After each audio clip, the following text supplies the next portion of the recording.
Hello বন্ধুরা, কেমন আছেন আপনারা সবাই? আজকে আমি আপনাদের ইভিল ডেড 2 অর্থাৎ ইভিল ডেড 1-এর পরবর্তীতে যে সিনেমা বের হয়েছিল সেটি রিভিউ করে দেখাবো। এটি ইতিহাসের সবচেয়ে ভয়ঙ্কর ভূতের বা শয়তানের সিনেমা হিসেবে পরিচিত।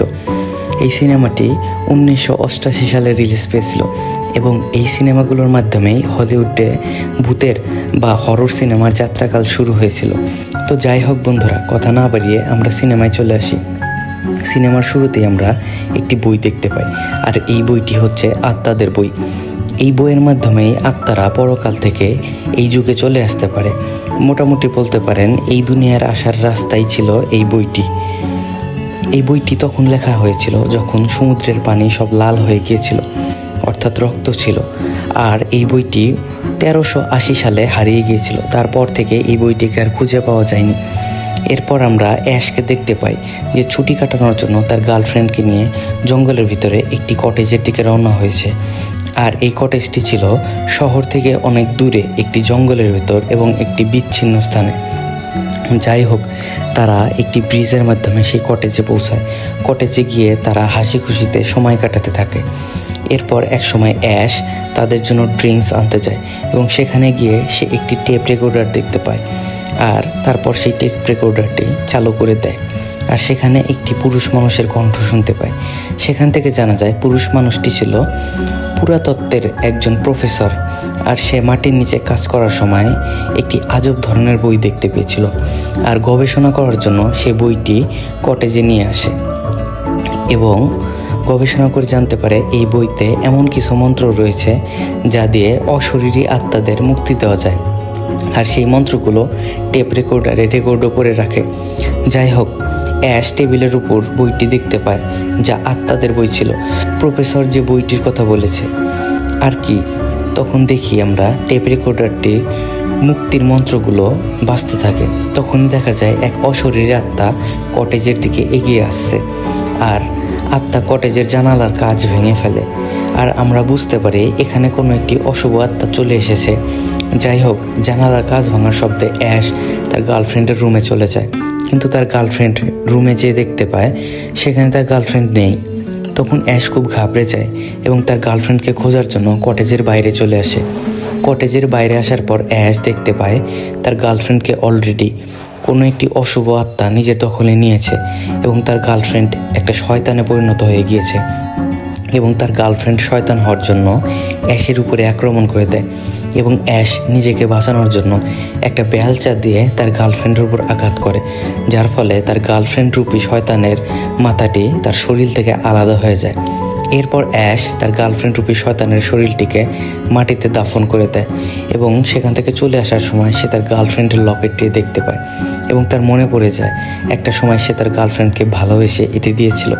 এর পরবর্তী দৃশ্যে আমরা দেখতে পাই ওই অশরীরী আত্মাটি এদিকে ভয়ঙ্করভাবে এগিয়ে আসছে এবং সে অ্যাশকেও আক্রমণ করে এবং অ্যাশ উড়ে গিয়ে গাছের সাথে আঘাত পায় এবং নিচে থাকা পানির ভিতরে পড়ে যায়। এরপরেই আমরা বুঝতে পারি সেই আত্মাটির জন্যই অ্যাশ এখন শয়তানে পরিণত হয়ে গিয়েছে। কিন্তু অ্যাশের ভাগ্য ভালো থাকায় তখনই সূর্যোদয় হয়, যার জন্য অ্যাশের উপর থেকে শয়তানের সকল প্রকোপ কেটে যায়। এরপরে অ্যাশ ধীরে ধীরে সুস্থ স্বাভাবিক মানুষে ফিরে আসে এবং সে লক্ষ্য করে তার কটেজের দিক থেকে খুবই ভয়ঙ্কর এবং ভৌতিক শব্দ ভেসে আসছে এবং সেই অতি প্রাকৃতিক শব্দগুলো তাকে বলতে থাকে, আমাদের সাথে যোগদান করো। এরপরেই অ্যাশ আতঙ্কিত হয়ে সেখান থেকে পালিয়ে আসতে চায়, যার জন্য সে গাড়িতে করে শহরের দিকে রওনা দেয়। কিন্তু তারা যে ব্রিজ দিয়ে এসেছিল সেই ব্রিজটি ভাঙা দেখতে পায় এবং এই ব্রিজটি একমাত্র রাস্তা ছিল সেখান থেকে বেরিয়ে আসা। তারপর আবারও সূর্যাস্ত হতে শুরু করে, যার ফলে সেই ভয়ঙ্কর আত্মাগুলো ফিরে আসে এবং অ্যাশের দিকে আক্রমণ করার জন্য এগিয়ে আসতে থাকে। ফলে অ্যাশ প্রাণ ভয়ে সেখান থেকে গাড়ি নিয়ে পালিয়ে আবারও সেই ভয়ঙ্কর কটেজে চলে আসে। কিন্তু কটেজে এসেও তার বিপদ কাটে না, কারণ আত্মাগুলো তাকে ঘরের ভেতরেও খুঁজতে থাকে। কিন্তু অ্যাশ সৌভাগ্যক্রমে পালাতে সক্ষম হয় এবং এক পর্যায়ে আত্মাটি অ্যাশকে খুঁজে না পেয়ে সেখান থেকে চলে যায়। আমরা এর একটু পরে অ্যাশকে দেখতে পাই অ্যাশ আসলে বেসমেন্টে লুকিয়েছিল। এরপরেই আমরা দেখতে পাই অ্যানি নামের একটি মেয়ে তার বাবার নির্দেশে বিমান নিয়ে সেই বইটির বাকি অংশ নিয়ে এসেছে। অ্যানি তার বয়ফ্রেন্ডকে নিয়ে এসেছে। অ্যানির বয়ফ্রেন্ড এবং অ্যানি সেই কটেজের দিকে রওনা দেয় এবং আমরা অ্যাশকে আবারও দেখতে পাই সে বেসমেন্টে থেকেই তার গার্লফ্রেন্ডের পুরো শয়তান হয়ে যাওয়া রূপ দেখছে এবং সে তার মাথা নিয়ে খেলছে। একটু পরে তার শয়তানরূপী গার্লফ্রেন্ড তার উপর আক্রমণ করে দেয় এবং তার গার্লফ্রেন্ডের কাটা মাথাটি অ্যাশের হাত কামড়ে ধরে এবং অনেক চেষ্টা করেও সে তার হাত থেকে মাথাটি আলাদা করতে পারছিল না। কোনো উপায় না দেখে অ্যাশ একটি চেইন স দিয়ে তার গার্লফ্রেন্ডের মাথাটি কেটে টুকরো টুকরো করে ফেলে। এরপর অ্যাশ সেই বেসমেন্ট থেকে একটি বন্দুকও পায় এবং সে বন্দুকটি তার কাছে রেখে দেয়। কিছুক্ষণ পর থেকেই অ্যাশের সাথে অদ্ভুত অদ্ভুত জিনিস ঘটতে শুরু করে, যেমন সে আয়নায় নিজেকে দেখার পর তার নিজের প্রতিবিম্বটি তার উপর আক্রমণ করে দেয়। কিন্তু একটু পরে অ্যাশ বুঝতে পারে সে আসলে নিজেই তার উপর আক্রমণ করেছিল, কেননা তার গার্লফ্রেন্ডের কামড় দেওয়া মাথাওয়ালা হাতের কারণে তার সেই হাতটুকু শয়তানে পরিণত হয়ে গিয়েছে এবং তার নিয়ন্ত্রণের বাইরে চলে গিয়েছে। এর পরবর্তী দৃশ্যে আমরা দেখতে পাই অ্যানি এবং তার বয়ফ্রেন্ড সেই ভাঙা বৃষ্টির কাছে এসেছে এবং তারা ভাবছে কি করে অ্যাশের সেই কোটের যে যাওয়া যায়। এবং তার একজন স্থানীয় লোককে জিজ্ঞাসা করলে সেই লোকটি বলে তাকে যদি কিছু টাকা দেওয়া যায় তাহলে সে তাদের অন্য একটি রাস্তার ব্যাপারে সন্ধান দিতে পারবে, যেটার সাহায্যে তারা সেই কটেজে চলে যেতে পারবে। ফলে অ্যানি এবং তার বয়ফ্রেন্ড রাজি হয়ে যায়। এদিকে অ্যাশের অবস্থা খুবই নাজেহাল। সে ওই হাতটি থেকে মুক্তি পাওয়ার জন্য চেইন স দিয়ে নিজেই নিজের হাতটি কেটে ফেলে। এরপরে সেই কেটে ফেলা শয়তানরূপী হাতটি নিজেই সেখান থেকে পালিয়ে যায় এবং পরবর্তী দৃশ্যে আমরা দেখতে পাই অ্যাশের সাথে একের পর এক অতিপ্রাকৃতিক ঘটনা ঘটতে থাকে। ফলে অ্যাশ ধীরে ধীরে মানসিক ভারসাম্য হারিয়ে পাগল হয়ে যেতে থাকে। এরকম ঘটনা এবং এরকম পরিস্থিতিতে যে কোনো সুস্থ স্বাভাবিক মানুষই পাগল হয়ে যাবে। এরপর অ্যাশ একটি শব্দ শুনতে পেয়ে সেই দিকে গুলি চালায় এবং আমরা দেখতে পাই সেখানে অ্যানি এবং তার বয়ফ্রেন্ড চলে এসেছে এবং তাদের সাথে আরও দুজন মানুষ এসেছে এবং অ্যাশের সেই গুলিটি ওদের একজনের শরীরে লেগেছে। অ্যাশের এরকম পাগলের মতো কার্যক্রম দেখে তারা অ্যাশকে মেরে অজ্ঞান করে দেয় এবং অ্যানি একটি রক্তে ভেজা চেইন স দেখতে পায় এবং অ্যানি ভাবে এটি সম্ভবত তার বাবার খুনের অস্ত্র, যেটি দিয়ে অ্যাশ তার বাবাকে খুন করেছে। ফলে তারা সবাই মিলে অ্যাশকে বেসমেন্টের ভিতরে পাঠিয়ে দেয় এবং বেসমেন্টের সেই দরজা লক করে দেয়। এরপরে অ্যানি সেখান থেকে তার বাবার পুরনো টেপ রেকর্ডারটি দেখতে পায় এবং সেটি তারা অন করে এবং সেটির মাধ্যমে তারা বুঝতে পারে তার বাবা যখন টেপ রেকর্ডারটি চালিয়েছিল তখন একটি অশুভ আত্মা মুক্তি পেয়ে যায় এবং সেটি তার স্ত্রীকে নিজের বশে চলে নিয়ে আসে, অর্থাৎ অ্যানির মাকে তার বশে নিয়ে আসে এবং অ্যানির মা অ্যানির বাবার উপর আক্রমণ করে এবং অ্যানির বাবা নিজেকে বাঁচানোর জন্য তার মাকে মেরে ফেলে বেসমেন্টে কবর দিয়ে দেয়। এদিকে বেসমেন্টের নিচে অ্যাশ ছিল। তখন অ্যানির মা, যাকে তার বাবা বেসমেন্টে কবর দিয়েছিল, সে পুরোপুরি শয়তানের রূপে বেরিয়ে আসে এবং অ্যাশের উপরে আক্রমণ করতে থাকে। ফলে ভীত অ্যাশ খুব জোরে জোরে চিৎকার করতে থাকে এবং অ্যানি এবং বাকি সবাই টেপ রেকর্ডারের সব তথ্য শুনে বুঝতে পারে অ্যাশ পুরোপুরি নির্দোষ, যার জন্য তারা বেসমেন্টের দরজা খুলে অ্যাশকে তাড়াতাড়ি উপরে টেনে নিয়ে আসে। অ্যানির মা রূপী শয়তানটি যেন বেসমেন্টের বাইরে বেরিয়ে আসতে না পারে তার জন্য তারা বেসমেন্টের দরজাটি খুব তাড়াতাড়ি লক করে দেয়। কিন্তু কিছুক্ষণ পরেই দেখা যায় অ্যানির মা সম্পূর্ণ ভালো মানুষের মতো কথাবার্তা বলে এবং সেখান থেকে বেরিয়ে আসার জন্য কাকুতি মিনতি করে। মানে সে শয়তানটি সাধারণ মানুষের মতো দেখাতে চাইছে নিজেকে, যেন সবাই মায়া করে তাকে বাইরে বের করিয়ে আনে। কিন্তু এত ভৌতিক ঘটনার পরে সবাই বুঝতে পারে এটা আসলে শয়তানদেরই কোনো ফাঁদ বাইরে আসার জন্য। এর পরক্ষণেই আমরা দেখতে পাই অ্যানির বয়ফ্রেন্ডটি হঠাৎ করেই শয়তানের কবজায় চলে গিয়ে নিজেই ভয়ঙ্কর শয়তান হয়ে গিয়েছে এবং সে একটি মেয়ের উপরে আক্রমণ করে দেয়। এরপর অ্যানির শয়তানরূপী বয়ফ্রেন্ডটি অ্যানির শয়তানরূপী মাকে বেসমেন্টের নিচে থেকে উপরে আসতে সহায়তা করছে।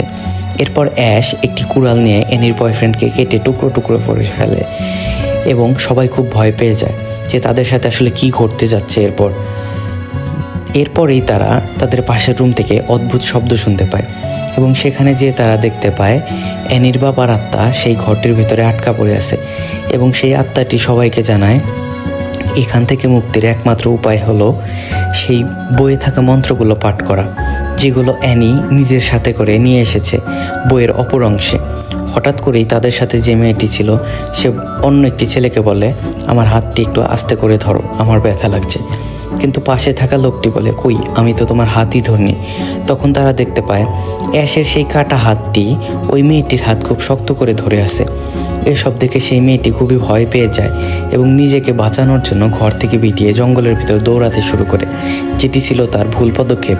কেননা জঙ্গলের ভিতরে যাওয়া ছিল মৃত্যুকে আমন্ত্রণ করা, কারণ সেই জঙ্গলের ভিতরে ছিল অশরীরীদের মূল আস্তানা, যার ফলে জঙ্গলের ভিতরে থাকা আত্মাগুলো বিভিন্ন লতাপাতার সাহায্যে মেয়েটিকে একটি গাছের সাথে ধাক্কা দিয়ে ফেলে। এরপরে অ্যানি এবং অ্যাশ মিলে বইয়ের বাকি অংশগুলো খুঁজতে বের হয়, যেটা অ্যানি সাথে নিয়ে এসেছিল, এবং তারা একটি ছবিও খুঁজে পায়, যে ছবিতে দেখানো হয়েছে একজন লোক যার হাতে একটি চেইনস এবং অপর হাতে একটি বন্দুক রয়েছে, এবং এই মানুষটি ঈশ্বরের দূত হয়ে এসেছিল শয়তানদের মেরে ফেলার জন্য। তখন আমরা দেখতে পাই একটু আগে জঙ্গলের ভিতরে যে মেয়েটিকে আত্মারা আহত করেছিল তার বয়ফ্রেন্ড অনেক রাগ করে বন্দুক নিয়ে চলে এসেছে, এবং সে অ্যাশ এবং অ্যানিকে বন্দুকের ভয় দেখিয়ে তাদেরকে তার সাথে জঙ্গলের ভেতর তার গার্লফ্রেন্ডকে খুঁজতে যাওয়ার জন্য বোঝায়। কিন্তু অ্যাশ এবং অ্যানি তাকে বোঝায় যে এখন জঙ্গলের ভেতরে যাওয়া আর সুইসাইড করা একই কথা, কেননা এতক্ষণে জঙ্গলের ভেতরে সেই আত্মাগুলো তার গার্লফ্রেন্ডকে অবশ্যই মেরে ফেলেছে, এবং জঙ্গলে না গিয়ে বইয়ের মন্ত্রগুলো যদি আমরা পাঠ করি তাহলে আমরা নিজেদেরকে সেই আত্মাদের হাত থেকে রক্ষা করতে পারি, এটাই আমাদের বাঁচার একমাত্র উপায়। কিন্তু সেই লোকটি কোনো কথাই না শুনে বইয়ের বাকি পাতাগুলো বেসমেন্টের ভেতরে ফেলে দেয় এবং তাদেরকে বন্দুকের ভয় দেখিয়ে জঙ্গলের ভেতরে নিয়ে যায়, এবং তারা সবাই মিলে সেই মেয়েটিকে খুঁজতে থাকে। কিন্তু মেয়েটি তো আত্মাদের সাথে অনেক আগেই মারা গিয়েছে, এবং সেখানে হঠাৎ করে একটি ভয়ঙ্কর আত্মা চলে আসতে থাকে, এবং সেই আত্মাটি অ্যাশের উপর ভর করে, এবং অ্যাশ খুবই ভয়ঙ্কর একটি শয়তানে পরিণত হয়ে যায়। অ্যাশরূপী শয়তানটি সেই লোকটিকে উপরে তুলে অনেক দূরে ছুঁড়ে ফেলে দেয়, ফলে লোকটি জ্ঞান হারায়, এবং অ্যাশ অ্যানিকেও আক্রমণ করতে যাবে, কিন্তু অ্যানি কোনো ক্রমে নিজেকে বাঁচায় এবং নিজের আত্মরক্ষার জন্য তার হাতে ভয়ঙ্কর অস্ত্র তুলে নেয়। কিন্তু তখনই দেখা যায় অপর পাশে একটি দরজা থেকে কেউ একজন ভিতরে আসার চেষ্টা করছে। অ্যানি বুঝে ফেলে হয়তোবা কোনো ভয়ঙ্কর আত্মা এই দরজা খুলে সেখানে আসতে চাইছে, এবং অ্যানি দরজা খুলেই সেই অস্ত্রটি সেখানে চালিয়ে দেয়, কিন্তু সেখানে কোনো আত্মা ছিল না, সেখানে সেই বন্দুকধারী লোকটি ছিল যে কিছুক্ষণ আগেই অ্যাশের আঘাতে অজ্ঞান হয়ে গিয়েছিল, এবং সেই লোকটি অ্যানির আঘাতে সেখানে গুরুতর আহত হয়ে পড়ে, যার ফলে অ্যানি তাকে টেনে বাড়ির ভেতরে নিয়ে যায়। কিন্তু অ্যানি ভুল করে সেই লোকটিকে বেসমেন্টের দরজার পাশে রেখে দিয়েছিল, যার ফলে কিছুক্ষণ পরেই অ্যানির মারূপী শয়তানটি সেই লোকটির উপরে আক্রমণ করে দেয় এবং লোকটি মেরে সেই বেসমেন্টের ভিতরে টেনে নিয়ে যায়। এরপর সেখানে অ্যাশরূপী শয়তানটি চলে আসে এবং সে অ্যানির উপরে আক্রমণ করে দেয় এবং তাকে দেয়ালে ছুঁড়ে ফেলে দেয়, অজ্ঞান করে ফেলে, এবং তাকে মারতেই যাবে, কিন্তু হঠাৎ করেই তার চোখে তার গার্লফ্রেন্ডের সেই লকেটটি পড়ে যায় এবং অ্যাশ ধীরে ধীরে আবারও মানুষে পরিণত হয়ে যায়। এরপর অ্যানির জ্ঞান ফিরলে অ্যাশ তাকে অনেক বোঝায় যে সে আসলে সুস্থ স্বাভাবিক মানুষ হয়ে গিয়েছে। তাকে আরও বলে যে তাদের বেঁচে থাকতে হলে সেই বেসমেন্টের ভিতরে যে বইয়ের পাতাগুলো রয়েছে সেগুলো উদ্ধার করে আনতে হবে, এবং অ্যাশ সিদ্ধান্ত নেয় সে নিজেই বেসমেন্টের ভিতরে যাবে এবং বইয়ের পাতাগুলো উদ্ধার করে আনবে, যার জন্য সে নিজেকে প্রস্তুত করে নেয়, কেননা বেসমেন্টের ভিতরে অনেক আত্মা আছে যাদের সাথে অ্যাশকে মোকাবেলা করতে হবে। এবং তার এক হাতে বন্দুক এবং অপর কাটা হাতে সেই চেইন সটিকে ফিট করে নেয় এবং সে ধীরে ধীরে বেসমেন্টের ভিতরে নেমে যায় এবং বইয়ের পাতাগুলো উদ্ধার করার জন্য বেসমেন্টের ভিতরে ঢুকতেই কিছুক্ষণ আগে মারা যাওয়া সেই লোকটির কঙ্কাল দেখতে পায়। কিছুক্ষণ পরের বইয়ের পাতাগুলো অ্যাশ খুঁজে পায় এবং বইয়ের পাতাগুলো অ্যাশ অ্যানিকে দেয়, কেননা বইয়ে যে শব্দগুলো রয়েছে সেই শব্দের ভাষাগুলো শুধুমাত্র অ্যানিই পড়তে পারবে। অ্যাশ যখন সিঁড়ি দিয়ে উপরে উঠতে যাবে তখনই অ্যানির মারূপী শয়তানটি অ্যাশের উপরে আক্রমণ করে অ্যাশকে অজ্ঞান করে ফেলে। অপরদিকে অ্যানি সেই বইটি পড়েই চলেছে। এরপর বেসমেন্টের দরজা খোলা পেয়ে অ্যানির মা উপরে চলে আসে এবং অ্যানির উপরে আক্রমণ করে, কিন্তু ততক্ষণে অ্যাশেরও জ্ঞান ফিরে এসেছে এবং অ্যাশ তার সকল অস্ত্র দিয়ে শয়তানদেরকে অর্থাৎ অ্যানির মা রূপী শয়তানকে কেটে টুকরো টুকরো করে মেরে ফেলে। এদিকে অ্যানি যেন সেই বইটি পড়তে না পারে, তার জন্য সব অশরীরী শক্তি মিলে বনের গাছপালা সহ সব কিছু দিয়ে তাদের উপর আক্রমণ করে এবং সেই কটেজের দিকে এগিয়ে আসতে থাকে। এদিকে খুবই ভয়ঙ্কর আবহাওয়া দেখা যায়, প্রচণ্ড ঝড় তুফান, বিদ্যুৎ চমকানো। এবং অ্যাশ অ্যানিকে বলে, তুমি এই মন্ত্রগুলো পাঠ করতে থাকো, আমি শয়তানদের সামলাচ্ছি। কিন্তু হঠাৎ করেই অ্যাশের সেই কাতা হাতটি অ্যানির উপরে এমনভাবে আক্রমণ করে যে অ্যানি সেখানেই মারা যাওয়ার মতো অবস্থায় চলে যায়। অপরদিকে সেই শয়তান গাছগুলো কটেজের দরজা জানালা ভেঙে ভিতরে চলে এসে অ্যাশকে ধরে ফেলে। অ্যাশকে মারতেই যাবে, কিন্তু তখনই মৃত পায় অ্যানি সেই বইয়ের বাকি মন্ত্রগুলো পড়ে শেষ করে ফেলে। এবং তখনই আমরা ব্ল্যাক হোল বা ওয়ার্ম হোল টাইপের এক ধরনের অন্য জগতের রাস্তা দেখতে পাই, যেগুলো সেই কটেজের দিকে এগিয়ে আসছিল এবং সবগুলো জিনিসকেই সেটা নিজের দিকে টানছিল। অ্যাশ নিজেকে বাঁচানোর চেষ্টা করছিল, কিন্তু অ্যাশের গাড়ি সহ অ্যাশ নিজেও সেই জগতের সেই ওয়ার্ম হোলের ভিতরে চলে যায় এবং আমরা দেখতে পাই অন্য এক জগতে অ্যাশ চলে এসেছে এবং অনেক সৈনিক অ্যাশকে ঘিরে ধরেছে। আমরা বুঝতে পারি অ্যাশ সময়ের অনেক পূর্বে চলে গিয়েছে এবং অ্যাশের গেট আপ দেখে সেই সৈনিকগুলো অ্যাশকে শয়তান মনে করতে থাকে। তারা অ্যাশকে মেরেই ফেলতে যাবে, কিন্তু তখনই একটি বাদুড়ের মতো দেখতে ভয়ঙ্কর শয়তান উড়তে উড়তে সেখানে চলে আসে, যেটা দেখে সেই সৈনিকগুলো ভয় পেয়ে পালাতে শুরু করে। অ্যাশ তখন নিজের সেই বন্দুক দিয়ে সেই বাদুরূপী শয়তানটিকে গুলি করে তার মুন্ডু ফাটিয়ে ফেলে এবং অ্যাশের কাছে এমন অত্যাধুনিক অস্ত্র দেখে সেই সৈনিকগুলো অবাক হয়ে যায় এবং তারা মনে করতে থাকে অ্যাশ হয়তোবা কোনো দেবদূত, যেটাকে ঈশ্বর পাঠিয়েছে তাদেরকে শয়তানদের হাত থেকে রক্ষা করার জন্য। এবং সবাই মিলে অ্যাশের কাছে বশ্যতা স্বীকার করে এবং অ্যাশের জয় জয়কার করতে থাকে। এবং অ্যাশকে দেখে আমরা বুঝতে পারি অ্যাশ অ্যানির বইটির সেই লোক যাকে আমরা দেখতে পেয়েছিলাম এবং দেবদূত মনে করেছিলাম। এবং সেই বইটির লোকটি আর অন্য কেউ নয়, অ্যাশ নিজেই।